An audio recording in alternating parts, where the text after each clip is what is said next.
Chief officer MCL Syed Ali Abbasi Bukhari ने charge संभालते ही गैर कानूनी तामीरात और नाजायज तजावुज़ात के तदारुक और ग्रैंड ऑपरेशन एक्शन प्लान मरतब करने के सिलसिला में प्लानिंग विंग और रेगुलेशन विंग के अफसरान से मीटिंग की और तजावुज़ात और गैर कानूनी तामीरात के खिलाफ कार्रवाई करने के लिए अहम हदायत जारी की।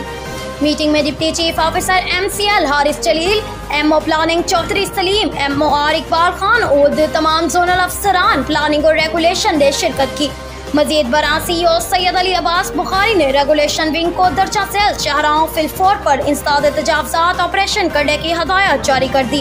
दातागंज बख्श जोन, दाता दरबार ता Pir Makki Ravi road, Samanabad zone, Multan road, Gulberg zone, MM Alam road, main boulevard, Gulberg वगैरह, Allama Iqbal zone, G1 market road, Aziz Bhatti zone, नहर Lal Pul, Shalamar zone, GT road, Amir road, Wahga zone, GT road, Nishtar zone, Ferozepur road. CEO Ali Abbas Bukhari ने MO रेगुलेशन और तमाम जोनल अफसरान रेगुलेशन को ऑपरेशन खुद उनकी सरबराही में करवाने के लिए टास्क सौंप दिया। इसके अलावा प्लानिंग विंग की मायूस कुन कारकर्दगी को देखते हुए MOP और तमाम जोनल अफसरान प्लानिंग को 3 दिन के अंदर अंदर गैर कानूनी तामीरात के खिलाफ कार्रवाई का हुक्म दे दिया। उनका कहना था कि प्लानिंग विंग में मौजूद काली भेड़ों के खिलाफ भी शिकंजा सख्त कर दिया जाएगा और काम न करने वाले अफसरान के लिए MCL में कोई जगह नहीं।